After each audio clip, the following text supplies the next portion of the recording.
నువ్వు జొరాస్ట్రన్ మతస్థుడివా అని అడిగారు. జొరాస్ట్రన్ మతస్థుడివా నువ్వు అని. బాబా జొరాస్ట్రియనే.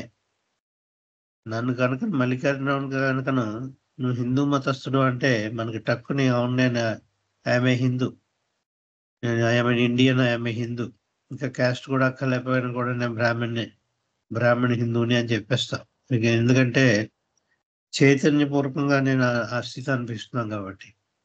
అలాగే ఒక క్రిస్టియన్ నువ్వు క్రిస్టియన్ అడిగితే అవును నేను క్రిస్టియన్ అంటాడు. లేకపోతే ఇంకో మతస్థుడు ముస్లింని నువ్వు ముస్లిం మతస్థుడు అంటే అవును నేను ముస్లిం మతస్థుడినే అంటారు. కాదు అని చెప్పడానికి కంటే అవును అని చెప్పడానికి చాలా ఉత్సాహపడతారు వాళ్ళు. ఏ మతంలో పుట్టారో ఆ మతం పేరు చెప్పుకోవడానికి, ఆ కులం పేరు చెప్పుకోవడానికి చాలా ఉత్సాహపడి ఆ మతస్థుడిని అని చెప్తారు. ఇతను కనుక బాబా కనుక నేను జొరాస్ట్రియన్ మతస్థుడిని అంటే నువ్వు జొరాస్ట్రియన్ మతస్థుడు కాబట్టి జొరాస్ట్రియన్ గురించి వచ్చావు నువ్వు భగవంతుడి వాళ్ళతో అన్ని మతాలకి గురించి రావాలి కదా నువ్వు. అంచేత నువ్వు మీ వాళ్ళనే చూసుకుంటావు, వేరే మతస్థులు నువ్వు కేర్ చేయవు అన్నమాట అని అడుగుదాం అనుకున్నాడు. ఒకవేళ నేను జొరాస్ట్రియన్ మతస్థుని అని చెప్తే, నేను జొరాస్ట్రియన్ మతస్థుని కాదు అని చెప్పి బాబా అంటే నువ్వు జొరాస్ట్రియన్ తల్లిదండ్రులకే పుట్టావు కదా, ఆ మతంలోనే పుట్టావు కదా, అబద్ధం చెప్తున్నావు నువ్వు జొరాస్ట్రియన్వే అని అలా ఆ విధంగా బాబాని తప్పుపడదామని చూశారు. మనం అయితే తప్పనిసరిగా చిక్కు ప్రశ్నే అవుతుంది మనకి. నేను నీ హిందువులు కాదు అని చెప్పడానికి అబద్ధం చెప్పిన వాడినే అవుతాను, చెప్పకూడదు కదా అనుకుంటాను. అంచేత మల్లికార్జునని నేను హిందూ మతస్థుడిని అని చెప్తాను, దాటించుకోలేను దాని నుంచి. మరి బాబా ఏం చెప్పుకుంటారు? జొరాస్ట్రియన్ మతస్థుని అవును అని చెప్పారా, జొరాస్ట్రియన్ మతస్థుని కాదు అని చెప్పారా అంటే ఆయన దివ్యత్వాన్ని సూచించేటట్టు సమాధానం ఉంది. ఆయన డివినిటీ ఉట్టిపడుతూ ఉంటుంది అక్కడ. నేను జొరాస్ట్రియన్ తల్లిదండ్రులకు పుట్టాను అని చెప్పారు. అది సత్యం, అబద్ధం కాదు. అలా అని చెప్పి నేను ఏ మతానికి చెందిన కాదు అని అర్థం దాన్ని. I do not belong to any religion, all religions belong to me అన్న మెసేజ్ తర్వాత ఇంకోప్పుడు ఎప్పుడో ఇచ్చా. ఇతనికి అప్పుడు చెప్పలేదు.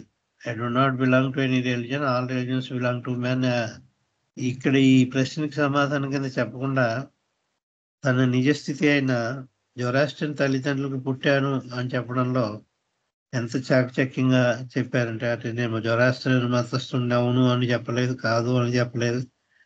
ఆ తల్లిదండ్రులకు పుట్టడం కరెక్టే. ఆ తల్లిదండ్రులకు పుట్టాం కానీ నేను మాత్రం ఏ మతానికి చెందినవాడిని కాదు అని అర్థం వస్తుంది అందులో. ఆ విధంగా చెప్పగలిగాడు అంటే ఆయన యొక్క చైతన్యం, యూనివర్సల్ కాన్షియస్నెస్ ఏ విధంగా ఉందో, లేకపోతే ఏ మతానికి యొక్క చైతన్యం ఆయన అనుభవించట్లేదు. ఆయనకి దైవత్వం యొక్క అనుభవం. దైవానికి కులాలు మతాలు లేవు. నిరాకార నిర్గుణ స్థితిలో ఉన్న బియాండ్ స్టేట్లో ఉన్న కానీ, లేకపోతే బియాండ్ స్టేట్లో ఉన్న భగవంతుడికి కానీ, పరబ్రహ్మ స్థితి లేకపోతే పరబ్రహ్మ స్థితిలో ఉన్న భగవంతుడికి కానీ ఏ కులం ఏ మతం ఉండదు. రూపమే లేనప్పుడు కులం మతం అక్కడ ఉంటాయి. మన గురించి మానవ రూపం ధరించి వచ్చాడు చేత ఆ మతానికి చెందినవాడని చెప్పడం సరి అయిన పద్ధతి కాదు. చేత నేను జొరాస్ట్రియన్ అని చెప్పలేదు బాబా. ఆ విధంగా తప్పించుకున్నా. తర్వాత ప్రశ్నలకి 2-3 అవుతాయి వేళ, అవి చెప్పుకుందాం. ఇంటర్వ్యూ ఎప్పుడు జరిగిందంటే ఆయన స్టే ఏమో 7th ఏప్రిల్ 1932 నుంచి 17th ఏప్రిల్ 1932 వరకు కూడా లండన్లో ఉన్నారు. ది 9th ఏప్రిల్ని 32 నాడు జేమ్స్ డగ్లస్ ఇంటర్వ్యూ. బయటికి వెళ్ళిపోతుంటే అప్పటికప్పుడు సరే రమ్మని అన్నారు. అది 5 నిమిషాలు తీసుకుంటానని అంతా చెప్పాడు అతను, కానీ చాలా ఎక్కువ టైం తీసుకున్నారు. 1.5 hour అయింది. 1 hour మినిమం అయి ఉంటుంది. అది అయిన తర్వాత బయటకు వచ్చిన తర్వాత వాళ్ళందరికీ చెప్తున్నాడు, మీరు ఎవరు అనుకుంటున్నారు, ఎన్నాళ్ళ నుంచి ఈయన దగ్గర ఉన్నారంటే అతను ఎవరు చెప్తాడు, ఎన్నాళ్ళ నుంచి ఉన్నాను. ఇతను ఎవరు మామూలు మానవుడు అనుకుంటున్నారు మీరు, కాదు సాక్షాత్తు ఈజ్ లివింగ్ క్రైస్ట్, భగవంతుడైనా అవతార పురుషుడే, దానికి మించి ఏమాత్రం తక్కువ కాదు. మీ అదృష్టం మీకు తెలియట్లేదు ఈయన దగ్గర ఉండడం వల్ల అని చెప్పి వాళ్ళని చిన్న చూపు చూస్తున్నారు. మండలి వాళ్ళతో చెప్పిన మాటలు ఇవి. ఇంటర్వ్యూ అయిపోయిన తర్వాత బయటకు వచ్చి మండలి వాళ్ళతో అంటాడు. కానీ ప్రవేశించినప్పుడు ఈయన లివింగ్ క్రైస్ట్ కాదు, అవతార పురుషుడు కాదు, భగవంతుడు కాదు, ఫ్రాడ్. ఈయన ప్రజల్ని మోసం చేయడానికి ఈ విధంగా నేనే భగవంతుడని చెప్పుకుంటున్నాడు అని ప్రూవ్ చేయడానికి కాదు. అది వ్యతిరేకంగా దిగిన ఇంటర్వ్యూ అది. పూర్తిగా 100% ప్రశ్నలన్నీ అలాగే ఉన్నాయి.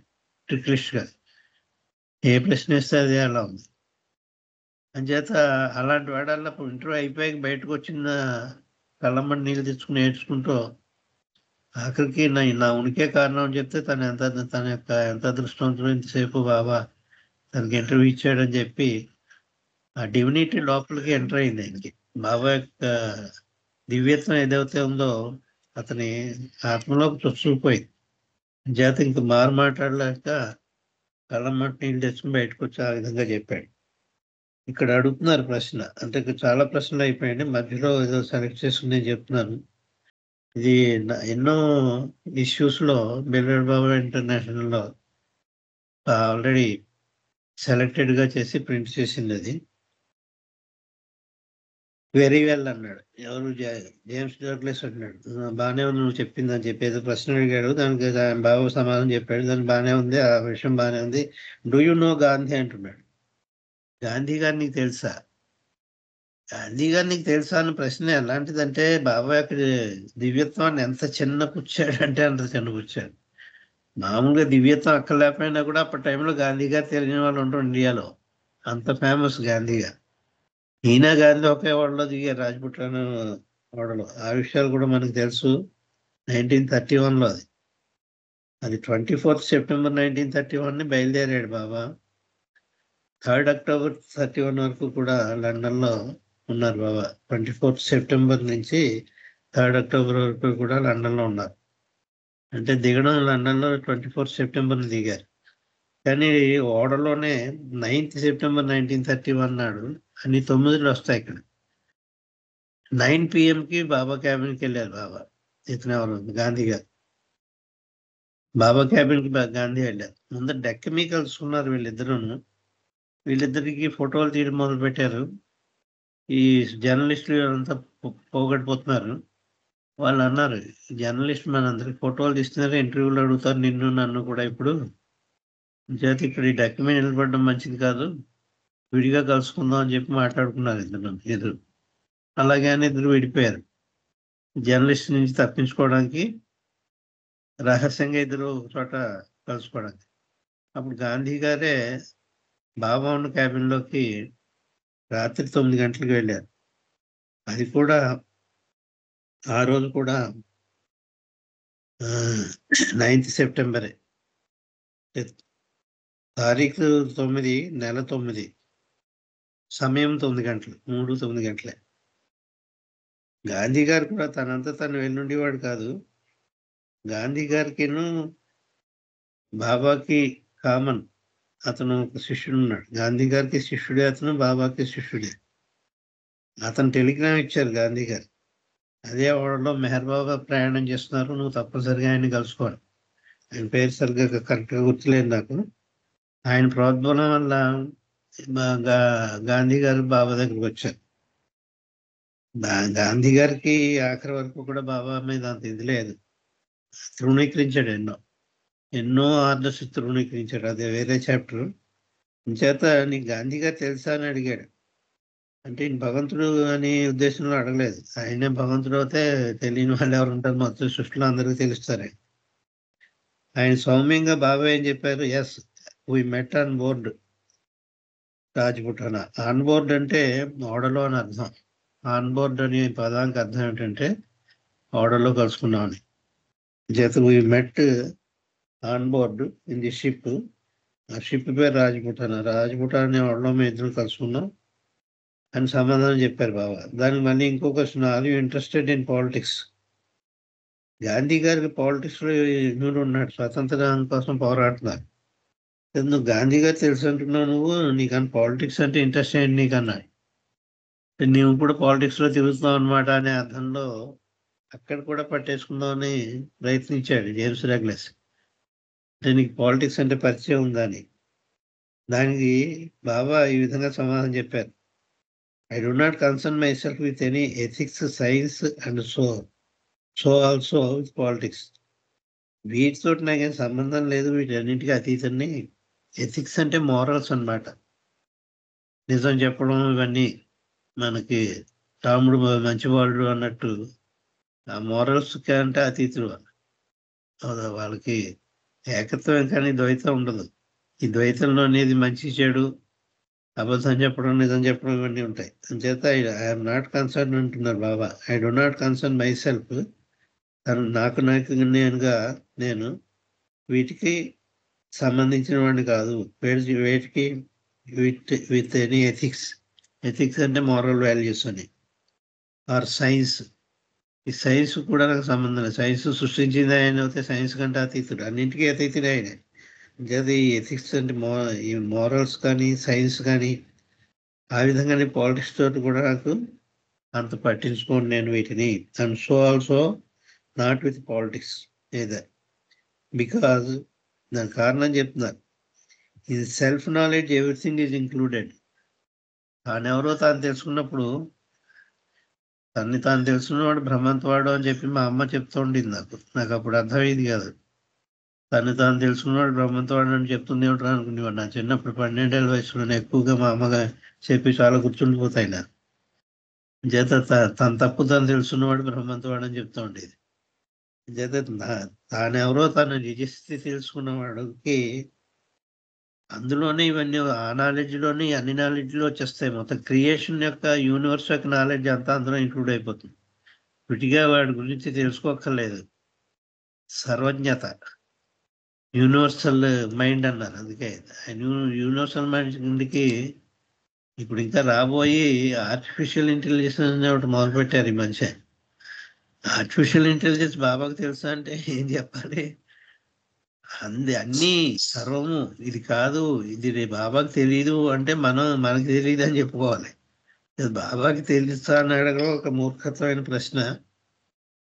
అదే తానైనప్పుడు ఆర్టిఫిషియల్ ఇంటెలిజెన్స్ సృష్టించిందే బాబా. ఆయనకి తెలియపోవడం, అలాగే పాలిటిక్స్ తెలియపోవడం నాకు. కానీ నేను సంబంధం లేదు, దేనితోటి నాకు సంబంధం లేదు.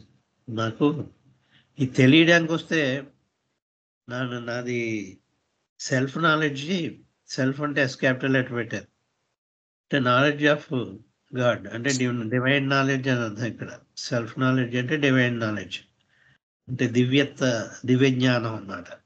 దివ్య అంటే డివైన్, నాలెడ్జ్ అంటే జ్ఞానం. దివ్య జ్ఞానం అయింది. ఆ దివ్య జ్ఞానంలో మొత్తం అంతా అన్నీ ఇంక్లూడ్ అయిపోతాయి. అంచేత విడిగా ఈ మోరల్స్, ఎథిక్స్ తెలుసా, సైన్స్ తెలుసా, సోషల్ తెలుసా, క్రికెట్ తెలుసా, లేకపోతే ఫుట్బాల్ గురించి తెలుసా, ఒక్కొక్క ప్రశ్న వేయక్కర్లే. మొత్తం సృష్టి అంతా తానే నిండి ఉన్నప్పుడు సర్వజ్ఞత సూచిస్తుంది. సుశీల్ గారు ఎవరో మ్యూట్ చేయండి, అన్మ్యూట్ చేసుకున్నారు సుశీల్ గారు ఎవరు. చేత అదే చెప్పాను, నాకు వీటితో ఏది సంబంధం లేదు. ఎందుకంటే ఈ సెల్ఫ్ నాలెడ్జ్ పొందిన వాడికి అన్నీ తెలుసుంటే విడిగా ఇది తెలుసు తెలియదు అని ఉండదు అని చెప్పారు. Because in self knowledge everything is included అంటున్నారు. అన్నీ అందులో మిళితమై ఉంటాయి. చేత విడిగా ఏది ప్రశ్న వేయడానికి ఆస్కారం ఉండదు. ఇది నీకు గాంధీ గారు తెలుసా, సైన్స్ తెలుసా, స్వతంత్రం వస్తుందా రాదా, ఇవన్నీ కూడా సిల్లీ క్వశ్చన్స్.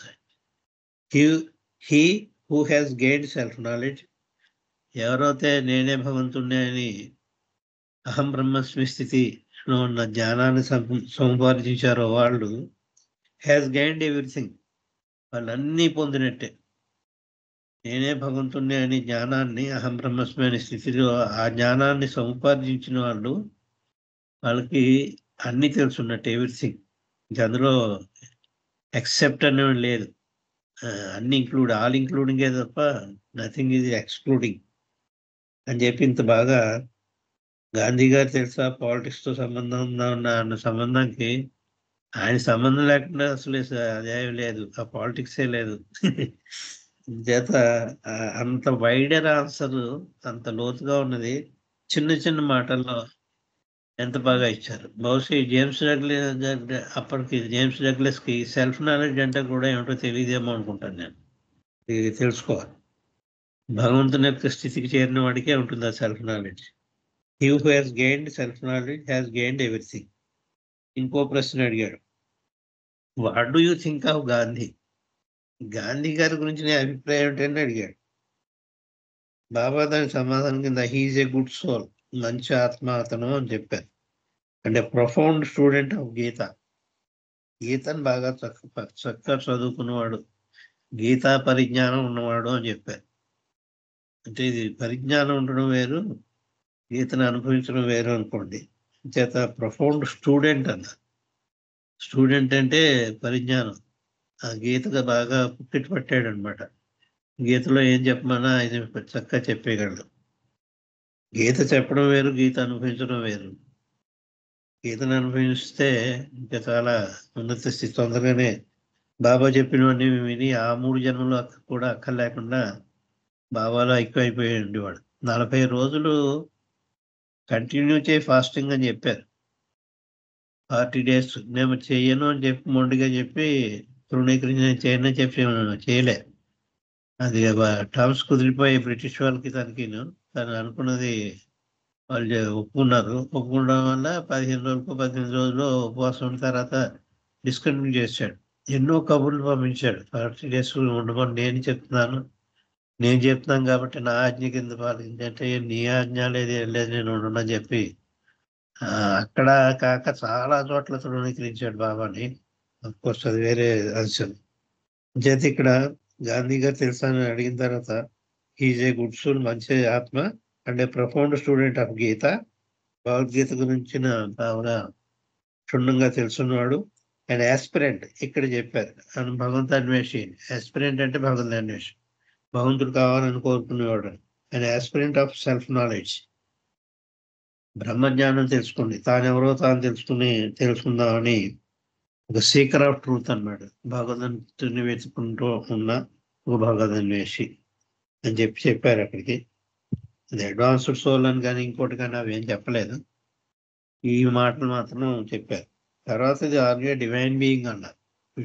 డైరెక్ట్ క్వశ్చన్ అడిగేశారు జేమ్స్ డగ్లస్. నువ్వు దివ్యత్వంతో కూడిన మానవుడు అని, దైవత్వం నిండి ఉన్న మానవుడు అని. Are you a divine being? Being అంటే ఇక్కడ జీవరాశుల్లో జీవించడం అనే బీయింగ్ అనకూడదు. చరాచరాలన్నీ కూడా బీయింగ్ అనాలి. కదిలేవి కదలనివి, ప్రాణం ఉన్నవి ప్రాణం లేనివి, సృష్టి అంతా ఇంక్లూడ్ అవుతుంది బీయింగ్ అన్న దాంట్లో. ఉనికి, ఎగ్జిస్టెన్స్ ఏవైతే ఉన్నాయో, ఏదైతే ఉనికి ఉందో ఆ ఉనికి, నీ యొక్క ఉనికి పరిమితమైన ఉనికి కాదు, భగవంతుని యొక్క ఉనికా అని అడిగాడు. Are you a divine being అని. I am merged in God in the way in which Buddha, Christ, Krishna were merged. దాని సమాధానం కింద బాబా నేను బుద్ధుడు, క్రైస్తు, కృష్ణుడు మొదలైన వాళ్ళంతా ఎలా అయితే భగవంతుల్లో ఏకత్వం పొందారో ఆ విధంగా నేను కూడా భగవంతుల్లో ఏకత్వం పొందిన వాడినే అని చెప్పారు. I merged with God. అసలు యాక్చువల్గా నేనే అదేం చెప్పాలి, ఇంకా ఇంకా హెచ్చు స్థాయిలో చెప్పచ్చు, దానికి తక్కువ స్థాయిలోనూ చెప్పారు. అంటే గాడ్ రిలేటెడ్ పర్సన్ అన్నట్టు, అంటే సద్గురువుని అన్నట్టు చెప్పారు. పర్ఫెక్ట్ మాస్టర్కి సంబంధిస్తుంది. అంటే man becoming god is man god. Man god means Sadguru. అంచేతనే మామూలుగా మనిషినే కానీ భగవంతుని స్థితికి చేరాను అన్నట్టు చెప్పారు.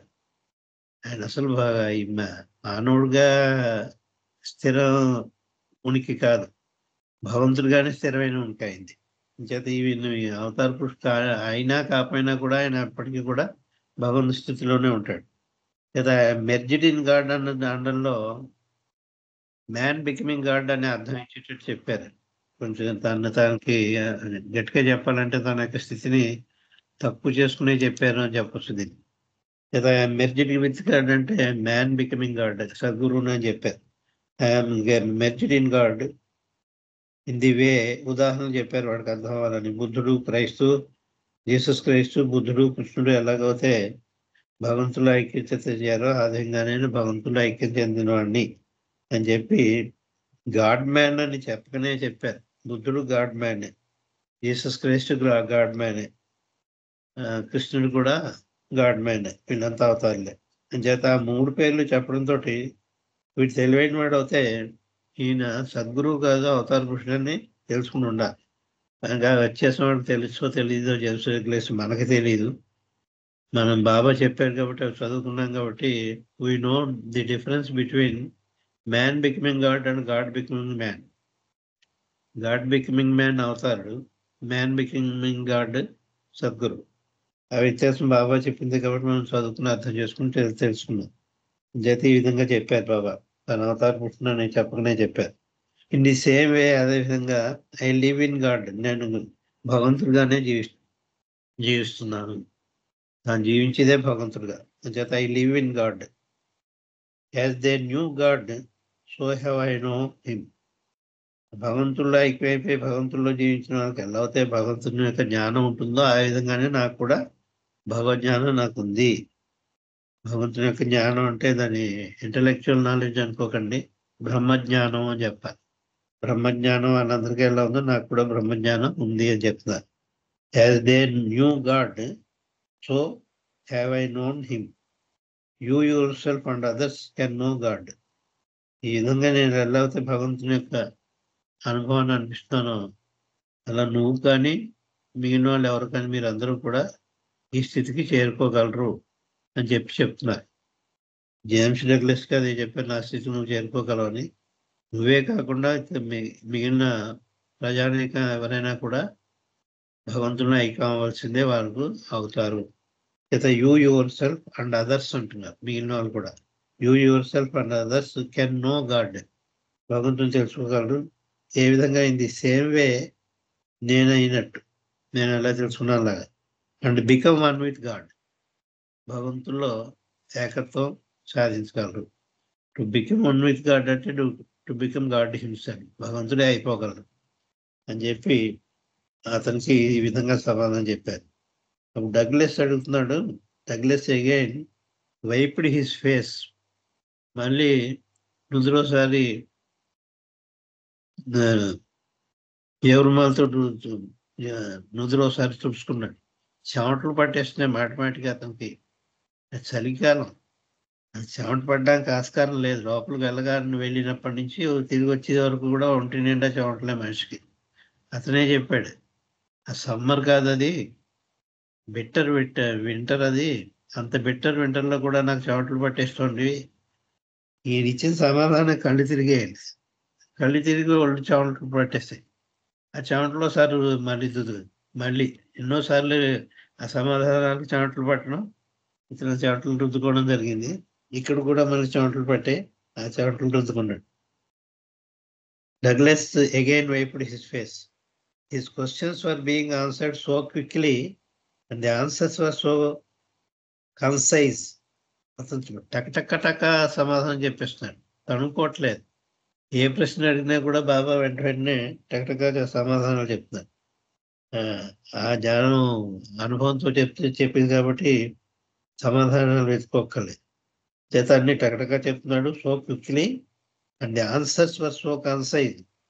చాలా సింపుల్గా ఉంటున్నాయి కానీ చాలా పదునుగా ఉన్నాయి, so sharp.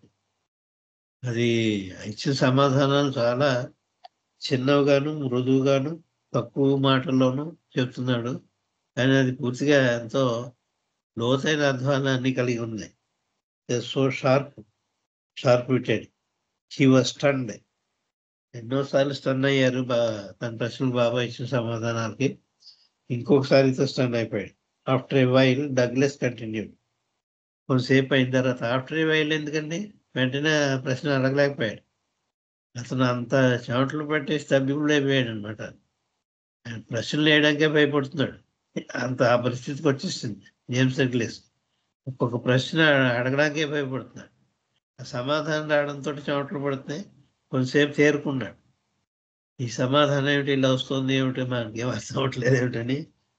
Beyond his intellectual knowledge కంటే అపరిమితమైంది. అంచేత మళ్ళీ ఇంకోసారి తేరుకుని అప్పుడు ఇంకో ప్రశ్న అడిగాడు, is there evil in the world. ఈ సృష్టిలో చెడు అన్నది ఉందా అంటున్నారు. చెడు అన్నది ఉందా అని అడిగితే బాబా లేదు అని చెప్పారు, చెడు అన్నదే లేదు అని చెప్పారు. No there is nothing like evil, Baba spelled out. అదేమిటి ఈవిల్ లేదంటే యుద్ధాలు, కల్మషాలు, కారుణ్యాలు, ఒకరినొకరు చంపుకోవడం. మనకి ఈ సృష్టిలో 90 పాళ్ళు మనకి ఈవిలే కనిపిస్తూ ఉంటుంది.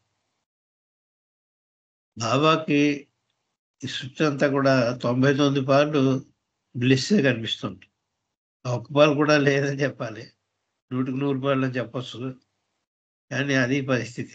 చేత నువ్వేదైతే ఈవిల్ అనుకుంటున్నావో అది lesser degree of bliss, goodness అన్నారు, మంచితనం యొక్క తక్కువ డిగ్రీ. కొంతమందిలో 90 పాళ్ళు మంచితనం ఉంటే 10 పాళ్ళే, 10 పాళ్ళు చెడ్డతనం ఉందని చెప్పట్లేదు, 90 పాళ్ళు మంచితనం ఉంది అనాలి అంతే తప్ప 10 పాళ్ళు చెడ్డతనం ఉంది అని అనకూడదు. మనం కొలిచేటప్పుడు మంచితనంతో కొలవాలి. ఉన్నదంతా బ్లిస్సే, 100కి 100 పాళ్ళు బ్లిస్సే ఉంది, ఆనందమే ఉంది, మంచే ఉంది, చెడు లేదు. ఆ మంచిలో 100కి 100 పాళ్ళు ఉన్న మంచిలో నువ్వు అనుభవించేది 90 పాళ్ళు మంచితనమే ఫలానా వాళ్ళు చూడగలిగాను అని చెప్పాలి తప్ప, ఈ భగవంతుని స్థితిలో ఉన్న వాళ్ళకి ఓన్లీ బ్లిస్ ఎగ్జిస్ట్, వాళ్ళలో మంచే కనిపిస్తుంది. చేత ఈవిల్ అని మాట ఉపయోగించకూడదు, మంచితనం యొక్క డిగ్రీని ఉపయోగించాలి. ఆ వ్యక్తిలో 0.5% మంచితనం ఉంది అని చెప్పాలి తప్ప 99.5% చెడ్డతనం ఉంది అని చెప్పకూడదు. అది బాబా చెప్పింది. 99.5% చెడ్డతనం ఎవరినైనా ఉంటే వాడిలో 99.5%, 99.5 పాళ్ళు చెడ్డతనం ఉంది. నిజమే, అదే కరెక్ట్ అయి ఉండొచ్చు, కానీ అలా చెప్పకూడదు. దాన్ని వాడిలో 0.5% మంచితనం ఉందనే చెప్పాలి.